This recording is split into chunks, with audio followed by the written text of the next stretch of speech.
Что ты фапаешь на старую машину, ей 15 лет, и за счет чего хорошее состояние этого автомобиля и сложилось. Два люка, 1070 отмотать назад. Приветствую, ребят! Вы на канале Юра. Сегодня речь пойдет о седане бизнес-класса от премиальной тройки Mercedes 212. Сразу по внешности, это один из самых моих любимых Мерседесов, 212. Как вы поняли, он дорестовый, потому что двойная оптика уже в ресте ушла. С 2012 года уже вернулась опять классика, одна общая большая фара.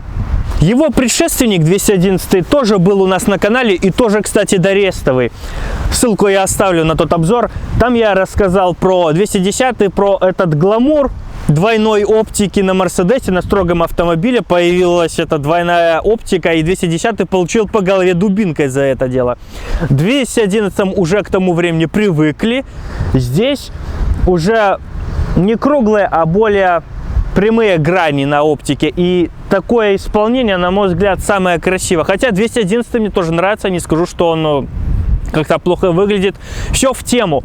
Но 211 он более такой обтекаемый, более такой гламурный, и визуально он смотрится меньше по размеру, чем 212. 212 не рубленый, он тоже обтекаемый, хороший, но все равно визуально он больше, объемнее и строже. Вот эта строгость мерседесовская к нему вернулась. Ну и в рестайлинге вернулась классика, уже одна общая фара была установлена, но эту фишку благополучно сперла Шкода в 2017 году. На Октавии я на обзоре это рассказывал.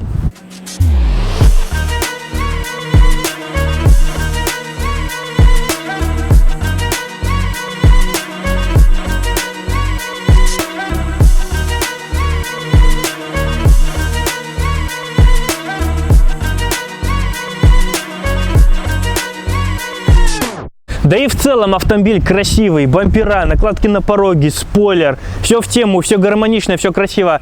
Фонари опять же вернулись к классике, потому что на 210 был похожей формы фонарь, на 211 уже более на вертикаль ушли, уже этот треугольник. Тоже красиво смотрелся, не спорю, ничего против не имею, но здесь дизайн 212 мне нравится гораздо больше. И на мой взгляд, этому автомобилю очень идет белый цвет. Белый автомобиль, черная крыша с двумя люками, черные диски. И вообще, в принципе, бизнес-седаном, вот BMW пятерка, Audi A6, им всем идет белый цвет. Когда автомобиль сильно не поношенный 500 тысяч километров, а когда они еще свежие, хороши собой, им очень идет белый цвет. Да и, в принципе, любому лифтбеку, спортбеку идет белый цвет в современном мире. Эта тенденция, на мой взгляд, пошла уже в середине нулевых, когда там Ford Focus белый, ясно, комплектация нищеброд. Там Солярис белый, там Логан и все остальное белое, это понятно, все, минималка, самая бичевая комплектация. Здесь же, наоборот, смотрится красиво, гармонично. Ну, черный цвет классика, но как владелец черного автомобиля, черный цвет имеет самый жесткий минус, все мелкие царапины, потертости, все сразу на нем видно. И белый автомобиль, даже вот сейчас не мытый, не так плохо выглядит визуально, как грязная черная машина. Кто-то сейчас может сказать, что ты фапаешь на старую машину, ей 15 лет. Да, ей 15 лет, да, это не новый Mercedes, но она еще чертовски привлекательна и свежа. И пробег здесь в районе 250 тысяч. Машина еще свежая. Да, это не AMG, но AMG это отдельная тема разговора. Но это не 2.2, не 1.8. А что здесь под капотом, об этом вы узнаете немного позже, поэтому досмотрите это видео до конца. И то, что здесь не 1.8, не 2.2, мне это лично очень нравится, это мне симпатизирует. Первое, потому что в моем личном рейтинге, если D-класс, там, к примеру, BMW E46, потом E90, там с 2-литровым дизелем можно брать. Вот тот же от Audi A4 моя, от Passat, 2-литровый дизель D-класс можно, да, хотя там у Audi 3-литровый дизель иногда встречается, у Mercedes 2.7, вот C-шка 203, к примеру, у BMW E46, 46 с 3-литровым рядным двигателем чаще встречается, с 2.5 тоже, опять же, у нас было такая в кабриолете. Но все равно 2 литра для D-класса это нормально. А вот все равно бизнес-класс, я вот согласен с людьми, которые комментируют, да, ребят, я вот катался и на A6 C7, на A6 C6, все равно, и на BMW пятерках катался тоже, все равно, да, для бизнес-класса, для седана E-класса хотя и универсалы тоже идут, по крайней мере Audi. 2 литра мало. Согласен, вот все равно с комментаторами, да, кривишь душой, думаешь, да и так нормально напулять, зачем больше в городе? Нет, если уже покупаешь E-класс, то, ну, 1.8, 2.2, ну, здесь это не серьезно, это C-шка должна быть. А вот именно E-шка уже должно быть, да, 3 литра, по-любому V6, уже 6 цилиндров по-любому должно быть. Если уже авоська 2.2.1 BMW, семерка, да, 3-литровый дизель, это самый слабый мотор, который у них установлен, но тем не менее самый надежный. Но еще с горя пополам идет, но и то там должен быть V8. Вот как A8 D4 4.0 TFSI, как вот 2.2.1 с V8 был тоже 5.5. Все должно быть уже так, ну это мой личный рейтинг такой. Поэтому в этом рейтинге это еще преимущество этому автомобилю в моем личном, потому что здесь нерядная четверка. И второе, и, наверное, самое важное, потому что складывается такое впечатление, уже у меня давно сложилось, покупают по низу рынка такие автомобили в усосанном состоянии, ну, не усосанном, но примерно надо обслужить, мягко говоря. С 1.8, с 2.2 низ рынка самый дешевый, уже бампера МГшные, уже оптику китайские диски, уже делается колхозный антихром, значок Мерседеса, остается прежнее, все остальное уже в антихром, где-то не хватает денег, хром остается, как на Audi, тоже популярно. 4 кольца хромировано, везде, в остальных местах хром отсутствует. И уже фотки в таком стиле. С этой тачкой можно забыть обо всем. Или я забыл обо всем. С ней ты думаешь об истинном смысле жизни. Иногда хочется спросить владельцев таких страниц, о чем ты забываешь? Что такое обслуженный автомобиль? О спокойном сне, о толстом кошельке. Вот о чем ты забываешь? Насчет обслуживания автомобиля. У этого автомобиля есть подарок для потенциального владельца и теперешнего владельца. То, что у него нету пневмы. Как многие боятся, о, пневма разденет, разорит. На бизнес-седанах встречается пневма, либо, как было на BMW семерке в F-кузове, который я снимал, регулируемая жесткость амортизаторов. Но они тоже дорогие. По сути, конечно, пневма более заморочена, но эти амортизаторы тоже недешево стоят. Здесь этого нету. Здесь простая ходовая, спереди двойной рычаг, сзади многорычажка, разумеется. Второе. Автомобиль заднеприводный. Да, недостаток. Зимой нужно уметь ездить на заднем приводе. Есть свои нюансы. Именно поэтому владелец на нем меньше ездил зимой. И за счет чего хорошее состояние этого автомобиля и сложилось. И все же, задний привод. 2 колеса ведущих, а не 4. Вам не нужно заморачиваться насчет замены масла в раздатке и состояния самой раздатки в принципе. На 2 привода меньше, на 4 шуруса меньше. По двигателям 1.8 М271. Самая популярная проблема — попадание топлива в масло, поэтому нужно щуп периодически нюхать, не настигла ли эта проблема вас. Также привод ГРМ, тоже не самая сильная черта этого двигателя. 2.1 литра, ну, как многие любят говорить, 2.2 дизель. 4-цилиндровый двигатель. У него самая популярная проблема — это проворот вкладышей. V6 276 и 278 V8. Это уже не 272, 273. Все, про них забыли. Про 272 на ML я рассказывал, сколько стоит капиталка двигателя. Было отдельное видео по этому. По их проблемам: выходят быстро натяжители цепей. Также, если человек игнорит стуки в двигателе, придется менять потом фазорегуляторы. И пьезокерамические форсунки, они тоже очень такие нежные. Качество топлива автомобиль критичен. Ну и к маслу тоже, как любой современный двигатель. 63-й AMG — это отдельная тема разговора. Я надеюсь, когда-нибудь такой автомобиль снимем. Это уже совершенно другой автомобиль. У нас самый надежный УМ 642 дизель, 3-литровый V6, 231 лошадиная сила при 3800 оборотов, 540 крутяшки с 1600 оборотов за счет V6. У BMW-шной рядной шестерки все же подольше наступает максимальный крутящий момент. И все проблемы типовые, ну, длинноходный двигатель 83, поршень, ход его 92, достаточно хорошая тяга снизу. Ну, были проблемы по течам теплообменника, но типа все популярные проблемы уже известны. С 2010 года доработали эту проблему. И в остальном никаких проблем этого двигателя не возникало. Самый надежный двигатель, нету никаких критических моментов, нет ничего такого плохого, недоработок, слабых мест. По коробке 7G-Tronic. 7-ступенчатый автомат, нужно следить за потеками, чтобы поддон не был запотевший, чтобы не падал уровень масла, иначе сразу критический износ наступает. Но вот коробки здесь требовательные. Они технологичны, уж держат хороший крутящий момент, но все же нужно следить за состоянием. В принципе, как любой другой автомат, либо робот. По салону. Первое. Мягкое, удобное кожаное кресло. Не затертое, не потертое. Все с ним прекрасно по состоянию. Руль, да, уже блестит, потому что пробег вносит свои коррективы. 233 тысячи километров пробега. Ну, я ориентировочно говорил 250. Ну, примерно похоже. По рулю, да, управление пунктами бортового меню, голосовая связь. Звук на аудиосистеме, подрулевые лепестки. Не совсем понимаю, зачем они нужны, но тем не менее есть. Ну, круиз, все, что нужно, все есть, подрулевой переключатель. По приборке классика, всегда часы, справа тахометр, все в мерседесовском стиле. Память сидений, регулировка. Ну, все как по кайфу. Ну, складывание подголовников задних сидений, фишка Мерседеса, отключение парктроников, подогревы передних сидений. В принципе, здесь есть все, кроме вентиляции передних сидений и обогрев заднего дивана. Музыка Harman Kardon, черные стойки, черный потолок. Белый автомобиль с черным салоном так классно гармонирует. Два люка, преимущество опять же. Но панорамная крыша, конечно же, посовременнее. Но нужно, ребят, учитывать, какого года выпуска автомобиля. 2009 год, все очень даже неплохо. И самое главное, это, конечно же, состояние этого автомобиля. Да, подстаканника, пепельница. Подлокотник, не сказать, что сильно глубокий, но, опять же, просторный. Можно положить планшет какой, хотя планшет вряд ли сюда поместится, но...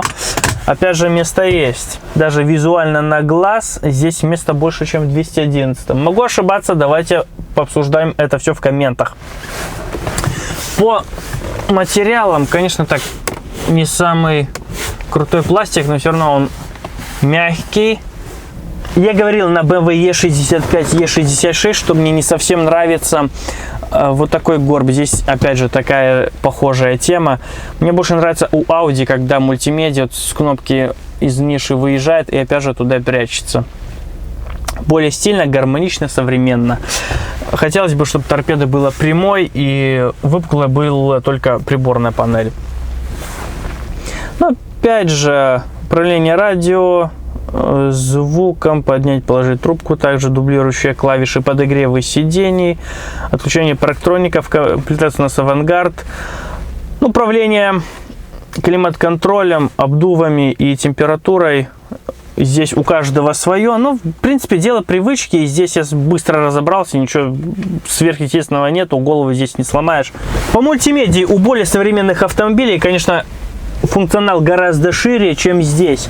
Но здесь есть необходимый минимум для своих лет. Через Bluetooth можно подключить свой телефон, управлять контактами, аудио. Навигация есть. Необходимый хоть какой-то минимум присутствует. По месту сзади очень удобный мягкий диван. Садишь и проваливаешься в него. Очень хорошее состояние кожи заднего дивана. Ну, как в принципе всего автомобиля, всего салона. Хотя есть автомобили 500 тысяч километров пробега, сзади относительно хорошо, а спереди стерто все в хламину. Но здесь все свежо. Двойная белая строчка очень хорошо смотрится на черных дверных картах, на сиденьях. Вставки из алюминия очень тоже дополняют, более дорого салон смотрится. Мне больше нравится именно алюминий и даже вот такого цвета, чем эти вот вставки из дерева, даже как вот на Passat'ах, на Ваге. Это рыжее дерево, темный салон, рыжее это дерево. Смотрится это уже привет из нулевых, из 90-х. Все равно здесь более современно, более стильно именно уже с алюминием. Хотя есть вот Audi 8D4. В свое время снимал там дерево тоже такого серого цвета окрашено.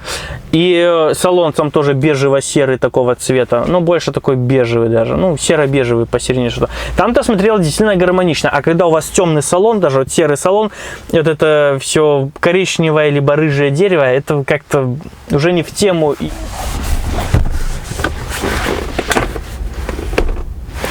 Минимальный функционал, конечно, не хватает подогрева заднего дивана. Преимущество — это тонировка, никто ничего не увидит, места над головой достаточно. И опять же, здесь больше места, чем в 211, здесь просторнее все же. А в универсале автомобиль не так козырно смотрится, как даже BMW и Audi. Я говорил на Audi A6 C6, все же на первом месте Audi, на втором BMW, а Mercedes здесь аутсайдер. Mercedes в универсале, ну, совсем уже не смотрится. Оценить состояние салона и автомобиля в целом вы можете сами, потому что автомобиль находится в продаже. Ссылочку я оставлю в описании.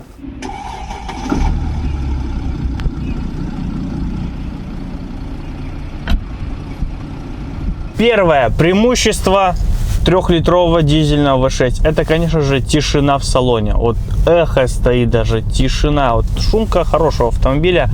Если, конечно, уже сравнивать так дотошно с A6 C7, вот с этими уже двигателями 897 3-литровым дизельным ваговским и BMW-шным, BMW-шный все равно погромче работает. Вот если с улицы стоять, оценивать звук работы, шум, вернее, его работы. С салона тоже нужно сравнительный обзор делать, но по шумке все равно, ну, конечно, шум от шин, смотря какие шины у вас установлены, но по шумке все равно тише Audi с BMW будет чуть-чуть. Хотя, если, опять же, там поставить дешманскую резину китайскую, то там будет громче в салоне. То есть здесь оценивать нужно уже все три автомобиля с примерно одинаковым пробегом, с грамотным обслуживанием, на одинаковой резине, и тогда уже шумомером можно сравнивать шумоизоляцию. Все равно здесь тихо в машине, вот эхо, я не слышу этого двигателя. Это, конечно, кайф. И преимущество все равно: едешь, машина 2009 года, ей 14 лет, уже Новый год не за горами, ей будет 15, но все же состояние отличное для такого автомобиля. И плюс еще все равно на нее косятся. Сейчас разъезжался с BMW-шником, все равно BMW-шники на нее косятся, другие люди вот на Джили новой все равно на него поглядывают. Ну что не говори, лучшая машина — это новая машина, и самое главное — это, конечно, состояние, потому что многие стоят такие автомобили с пробегами 400, уже 500, и подходишь, и уже и салон весь в мелких царапинах, облезлый, и едешь машину и ведет, и непонятно, что происходит. Конечно же, на объездных, на кольцевых дорогах машина покажет свои возможности. Вот, спокойно разгоняется, не напрягаясь, абсолютно. Тормоза отличные, он сзади там все летает. Спокойно я сейчас на 40 километров оттормозился. В смысле, на 40 километров сбросил свою скорость. Тормоза отличные у машины. И динамика вообще, ну, незаметно просто. Незаметно. Ты едешь, стрелку спокойно кладет. Уже 2.2 визжал бы уже здесь, да. Потому что уже тяжеловато. Задний привод. Машина еще тяжелее, чем автомобили D-класса. Это уже бизнес-класс. Масса уже, по-моему, в районе 1600-1700 они весят. Это уже достаточно серьезная масса для рядного 4-цилиндрового мотора. И многие, кстати, ошибочно указывают 2.2 CDI и все, объем какой у тебя? 2.2. А вот нифига, там объем 2.1 литра, если уже так дотошно подходить. 2.149, по-моему, или 2.140. Там, короче, там 2.1 литра объем. Там не 2.2, там 2.1. Если мы говорим о дизельных рядных четверках мерседесовских. Машина обслужена, и этим все сказано. Нету ни воя, никакого ни биения, ни посторонних шумов, ни вибраций, ничего. Комфортно, спокойно ехать на машине. Вот стыки есть. Стыки, конечно, чувствуются. Они не очень качественно сделаны, но все равно, даже на пневме ты бы это услышал. Вот эти стыки все. Еще один. Ну, здесь получше, послабее ничего. Вот, и преимущество, да, уже на прямых, на таких дорогах. Я топлю тапку в пол. Машина вот не чувствует, спокойно набирает, не напрягаясь. Не в напряг. Конечно, это преимущество. В городском потоке минус, потому что вы будете ехать 40-60. В принципе, можно ехать и на рядной четверке с такой же скоростью. И здесь уже выше расход топлива. Конечно, но если уже брать проблемы бензинок рядных четверок и вот дизеля 2.2, что, как многие хотят говорить, все-таки 2.1 литра там объем, то с точки зрения спокойствия здесь будет поспокойнее. В плане обслуживания здесь нет таких проблем кардинальных, как есть у тех двигателей. Как у любого Мерседеса, здесь успокаивающая такая аура. В том плане, что ВАГ, там BMW, резкость вот это присутствует, резкие старты, ускорения. Здесь такого нет. Вот опять же ямы.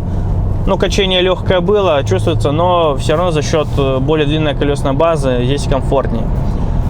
Но тем не менее, спокойно нажимаешь, можешь спокойно ускоряться именно. Нету такого драйва, задора. Но, опять же, здесь своя философия. Когда вот на машине поездишь, ты ее начинаешь понимать и привыкаешь к этому. И, в общем-то, не чуждо, не чуждо.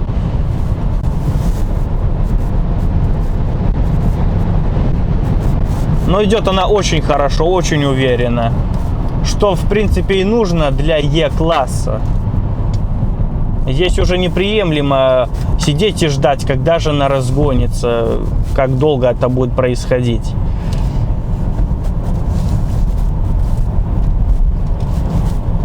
И с этим спокойствием от Мерседеса не совсем понимаешь, зачем здесь нужны подрулевые лепестки. Ну да, если там с кем-то погоняться, с кем-то вы сцепитесь на дороге, решите посмотреть, кто быстрее.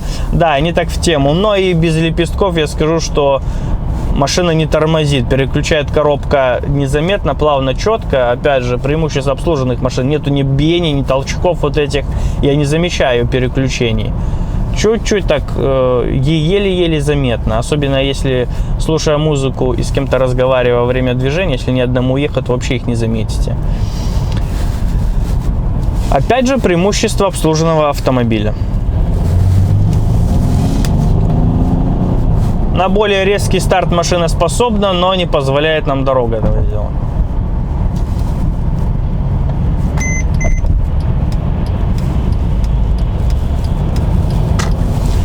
Опять же, радует система. Я собираюсь перестроиться в левую полосу. Автомобиль видит, что левая полоса занята. Вот спринтер ехал слева. Уже начинает пищать, что не перестраивайся, идиот, там машина. Конечно, радуют все эти плюшки. Кажется, нафиг они нужны. Я что, слепой, я и так вижу все там. Но с другой стороны, все равно вот... уже не пищит, уже можно. Но все равно, потом, когда садишься в машину, и этого нету, так что-то меня уже сильно жарит, надо скинуть. Опять же, обогревы сидений, приятное дополнение. Кажется, да нафиг нужно, а потом садишься в другую машину, где этого нету, думаешь, блин, как этого не хватает. Вот зная по себе, пересел на Audi, где нет парктроников, уже привык подсознательно, сразу начнут визжать, думаю, ай, пофиг, завизжит, пойму. А здесь уже хлоп нету, и думаю, уже мысли о дооснащении автомобиля этими штуками, потому что этого нету. А хочется, и очень хочется. Что немного разочаровывает, ну не разочаровывает, а так расстраивает, это отсутствие электроручника. Потому что вот на том же пасеке B6 и сейчас вот трогался, поставил драйв, все, хочу ехать, уже пищит машина, сними с ручника, снял с ручника. В свою очередь B6 снимает автоматически уже. Чуть сильнее газанул, он сам скидывает с ручника, и ты поехал. То есть уже этой педалью не дрючишься, все полностью уже. Кнопку нажал, поехал, все. Или кнопку нажал, все, успокоился, машина на ручнике, все нормально. Потом в рестайлинге они уже пришли к электроручнику, но зачем надо было... Опять же, вот, запищала, машина проехала справа, датчик заметил, все, уже пищит красным. Уже, кстати, дублеры на зеркалах очень классная тема. Опять же, перестраиваюсь, уже красным мигает, не перестраиваюсь. И гнать на автомобиле нужно иногда, потому что за свои замечаю тоже, там 140, спокойно едешь, тихо, уже начинаешь понемногу засыпать. Поэтому иногда нужно драйва, чтобы немного взбодриться. Там километров 5-10, если по трассе на дальняк куда-то едете, нужно немного машину прогнать, и это полезнее в одном монотонном режиме, тоже для двигателя полезнее, не нужно ездить, нужно иногда встряски делать. И опять же для себя.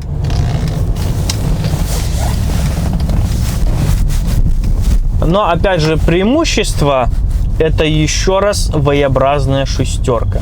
Почему? Потому что сейчас брал автомобиль, чтобы ехать снимать видос. Подходит какой-то мужик, говорит, а продается? Я говорю, да, продает. Владельца, я говорю, не владелец. А бензинка? Я говорю, нет.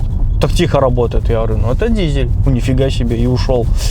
Все равно рядная шестерка работает громче. И как мы говорили с владельцем, говорит, ну нафига надо было в 2017 году переходить на рядники? Вот зачем это надо было делать?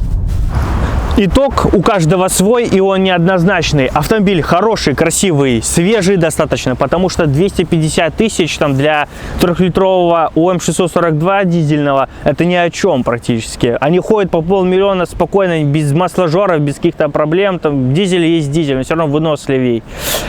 Даже вон ваговские 2-литровые дизеля ходят по 500 тысяч, коммон-рейловские по 500 тысяч, и динамика достаточно приемлемая. Если вы говорите уже о М272 3.5 V6 бензиновом, то здесь уже, конечно же, огромные проблемы. Это уже такая крайняя зона риска, что уже стоит задуматься. Здесь, конечно же, да, машину можно купить, она приятная в салоне, нету этих мелких царапин, не облезшая. Да, конечно, виден вот 250 тысяч, что машина находила, есть уже там руль уже затерт, тут блестит чуть-чуть, но все для этого пробега. И в принципе по салону не скажешь, что он 250 тысяч отходил. Там, если черный перекуп, заядлый, злостный, здесь можно еще и 1070 отмотать назад. И реально поверишь в такой пробег, если не проверишь полностью компьютерной диагностикой, реально поверишь в это.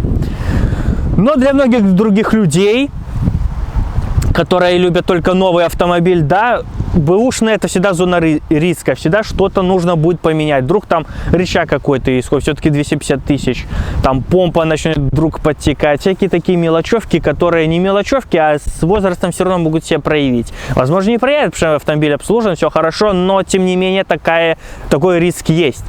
Спасибо большое за внимание, ставьте лайки, делайте репосты, расскажите нас друзьям. Счастливо, увидимся!